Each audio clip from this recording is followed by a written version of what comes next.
Senua finds a unique courage to keep pushing forwards on her quest, no matter what. She sees the world differently to those around her and faces challenges others would avoid. When driven so strongly by one powerful purpose, she will do anything to rid the world of the darkness. This is her life's mission, and she will not stop until she fulfills her quest. My name is Eddie, and I have lived with psychosis for most of my life. To me, psychosis means living in a different reality, a reality that isn't shared with other people.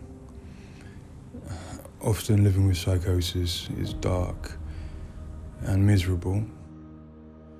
While experiencing psychosis, I've got to hear the voice of God, the opposite, seen and spoken with angels, and been to hell itself. Recovery college and peer support really did turn my life around. I thought I would never get better, and yet here I am.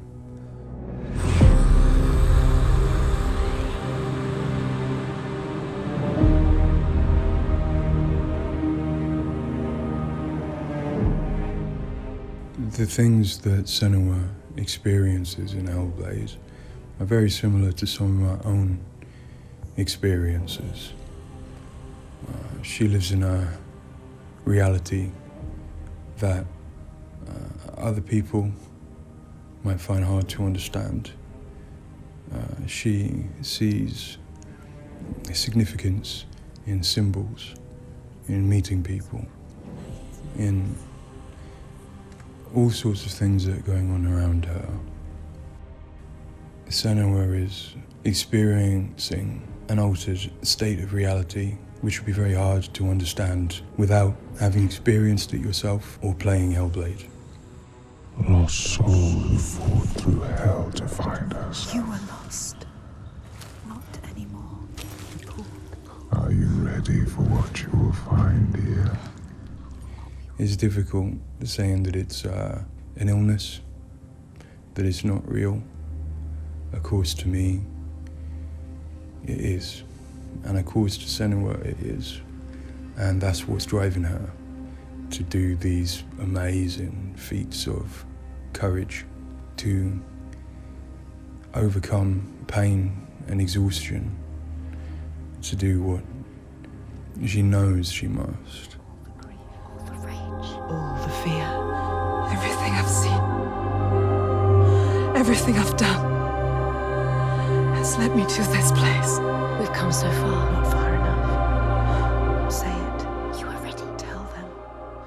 In Senua's Saga Hellblade II, we tell the second part of the story of Senua, a Celtic warrior who, like Eddie, has experiences of psychosis, seeing the world in a unique way and existing in a reality unshared by others. At a surface level, this manifests for Senua in seeing things that others don't, hearing things that others don't, and having unique beliefs about the world. My name's Paul Fletcher. I'm a psychiatrist and a professor of neuroscience at the University of Cambridge, and I've been working with the Ninja Theory team on Hellblade and other projects for several years now. I am a clinical doctor, but have also added research and teaching to my role. And in all three areas, I'm especially interested in the human brain and how it strives to make sense of the world, which is complex and changing all the time. The lake, like a mirror. You can see the reflection. Senua, like many people, experiences psychosis. Now, psychosis is not a diagnosis, although it is associated with a number of medical and psychiatric conditions. But ultimately, it's a loose description of a shift in one's experience of reality. What are you doing? Screams of the dead. There's something here. They are not. I need to find out what it is. They are. A person with psychosis might experience changes in their perceptions and their beliefs. For example, they might see or hear things that other people can't. And they might come to believe things that are quite uncharacteristic for them. For example, they might feel that somebody, perhaps somebody even very close to them, is intent on trying to harm them. Now, it's very important to remember that this is not just a vague feeling or an imagination. To the person, it feels like their reality, just as everything around me feels like my reality to me. I, like many people, feel that in order to even begin to understand psychosis, we have to start with thinking about how the brain works in general, how it makes sense of the world around it. And when we do that, we're repeatedly confronted with evidence that actually it doesn't just rely on the evidence of our senses, but it actually relies on what it already knows, on its predictions, its anticipations, and its expectations. Your voices. Now that might seem like a defect. After all, why would we want to rely on what we already know rather than what the world is telling us? But if we did act simply as passive receivers, we would be completely swamped. We'd be like a newborn infant trying to make sense of the colours and shapes without any way of having a framework to try and understand those colours and shapes. Our senses are bombarded with information from the world that's rapid, it's intensive, it is noisy, ambiguous, unreliable. And if we were to try and make sense of that without imposing patterns and expectations, then it would be like trying to assemble a multi-dimensional jigsaw without knowing what the picture was on the box. Many of us think that the brain ultimately is an organ that makes predictions. It craves patterns and associations in order to make sense of the world. And without that, we are confronted with a feeling of uncertainty, of anxiety, of distress, even of fear. They're calling. Something is drawing near. Where do these predictions come from? Many of them are actually embedded in the structure of our brain, probably wired there by evolution. Many of them come from our earliest experiences as babies, trying to make sense of this new world that we're born into. Many come from our early childhood experiences, from what we learn from others and how we interact with others, from our parents, our teachers, our friends.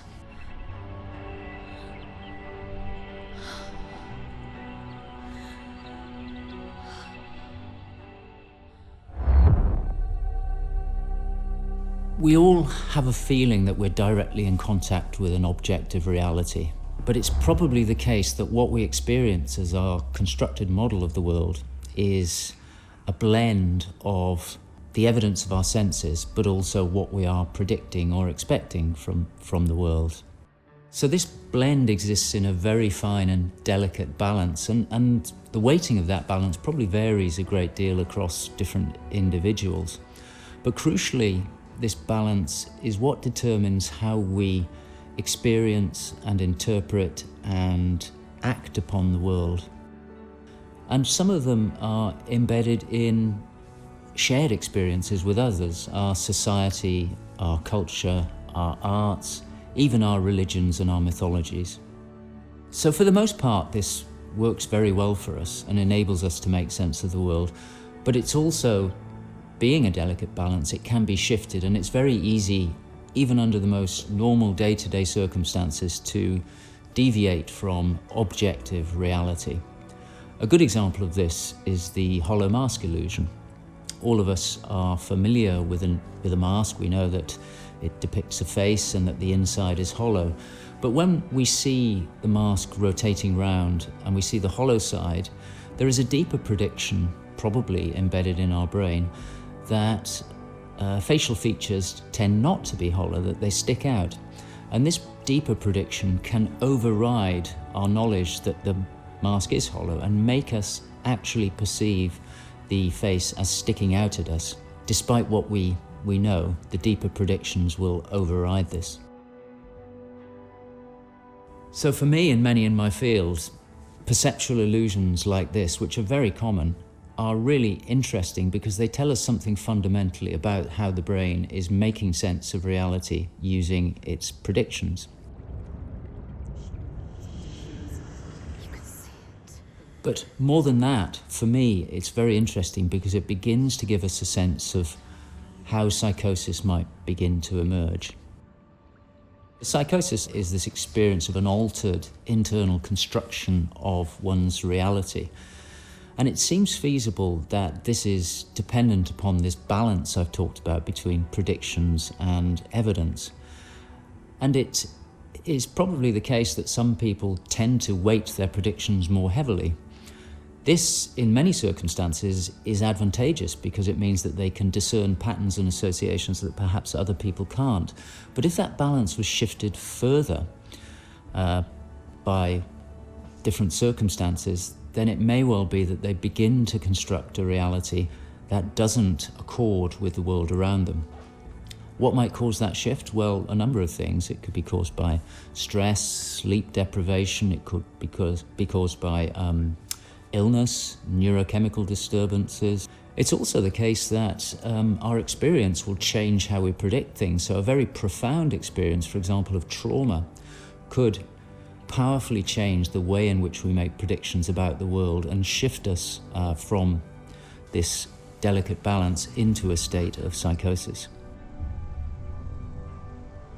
In the case of Senua, we know that from an early age she was able to discern patterns and associations that perhaps other people couldn't. And on top of that, her childhood and adolescence had a number of traumas in it. Her father was abusive and he accused her of being the cause of evil and darkness. Her mother, who had the same capabilities as she did, was actually sacrificed for the same reason.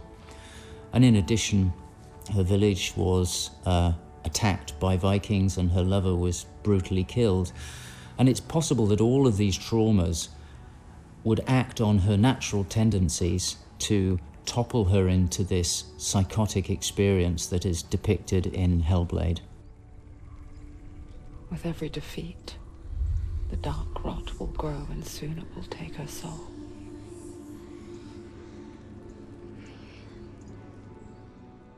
In Hellblade Senua's Sacrifice, we find Senua discovering and understanding her experiences.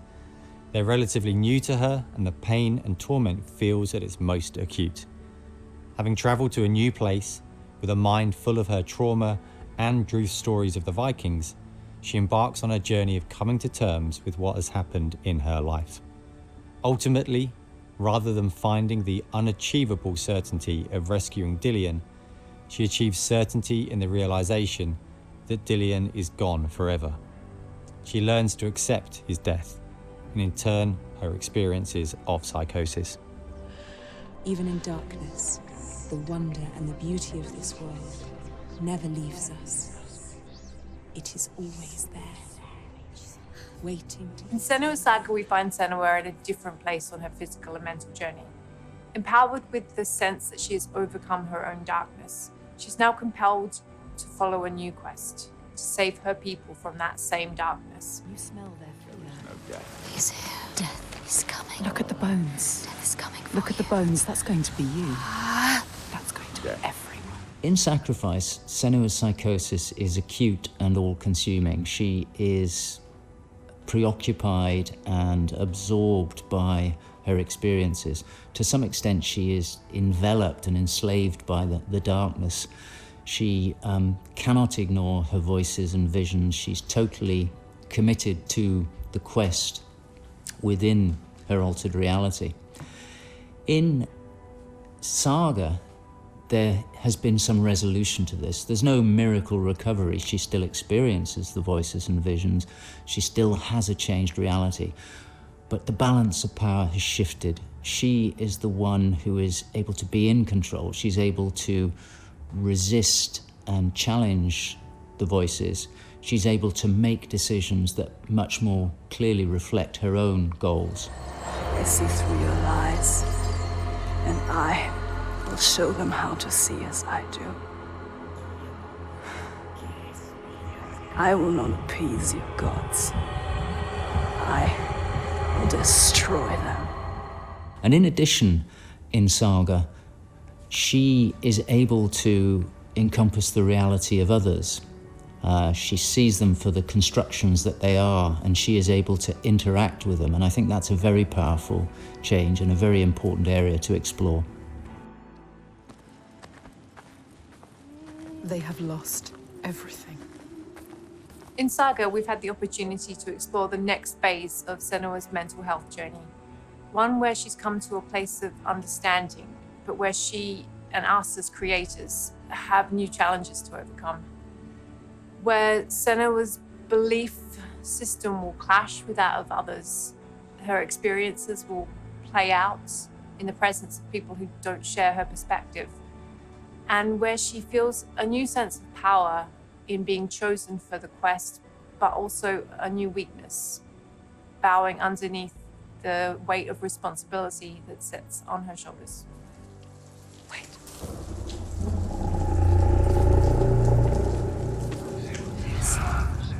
In Saga, we have once again utilized binaural audio to bring Senua's voices to life. Her furies still travel with her, but their tone has changed this time. She continues to be haunted by her father, and she starts to feel the audial presence of Icelandic myth infecting her mind. That scream. That voice. Something dark, Senua. You need to go up there. Don't let them see you coming. You need to find out. Don't let the monsters find you. You can do this, Senua. To hear the world as Senua does, we spend time with people with lived experiences of psychosis, and also with Paul Fletcher. This made a strong basis of what it is to hear voices, what they say, how they sound, how they change or react to external stimulus.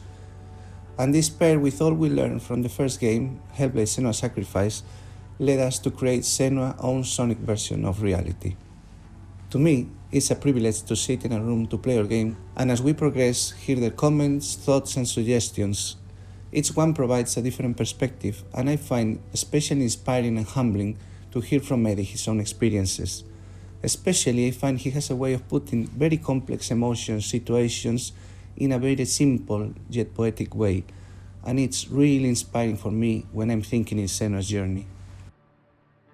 We use binaural audio to bring 3D space in the headphones. This allows to experience the voice hearing and other sounds with a physical sense. Also extremely important is the performance of the voices, and for that we have been collaborating with Helen and Abby, our Furies. They are the most prominent voices of Senua. The way we perform is important as well, allowing for freedom, movement, creative input from Helen and Abby, and also important to have with them conversation and spend time talking about the journey of our character.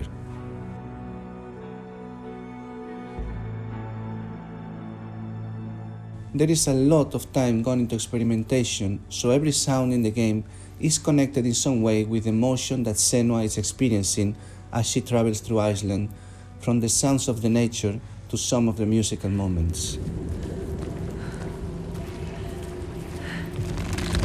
What's a sign? Beyond of its uniqueness or not, I find that for me, something extremely important is to create a connection beyond the game. So in understanding Senua's own reality and going on a journey with her, I hope our players will understand better how people experience reality different, and in doing so, I feel, we break those walls that keep us distant and lonely. My brothers used to come here to practice fighting. Sneak out. Follow them.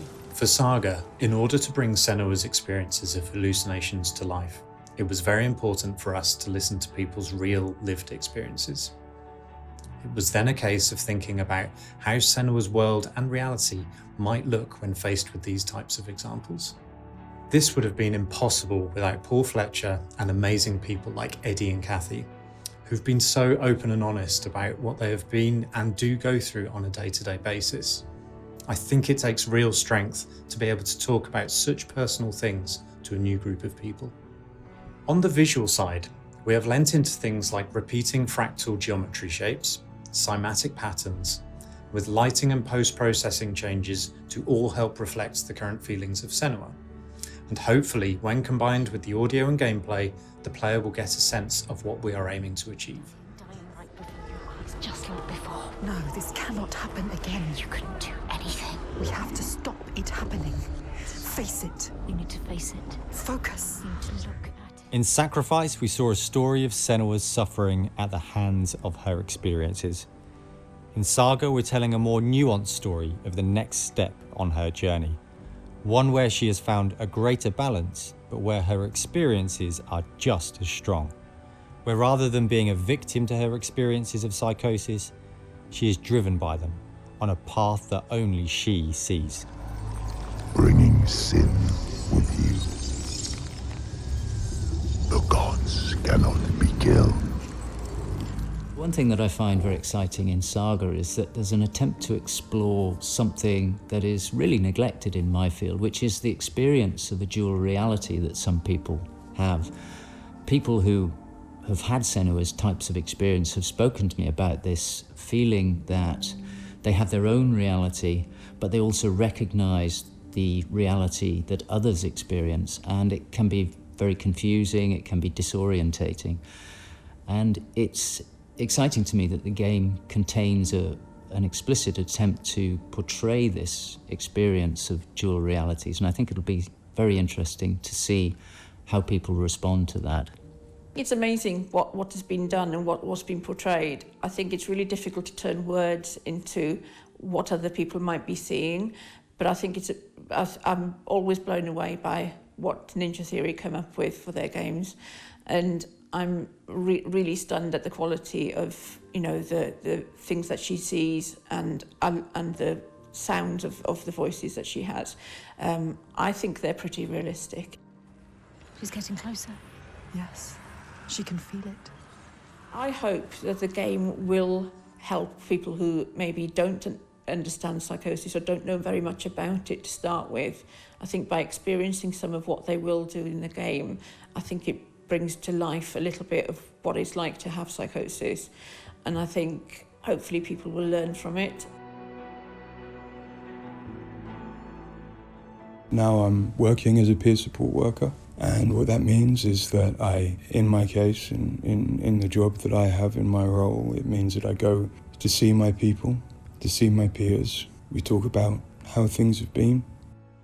The way that Hellblade has captured the experience of psychosis is nothing like I've ever seen before in terms of its realism, in terms of its fairness to people like me.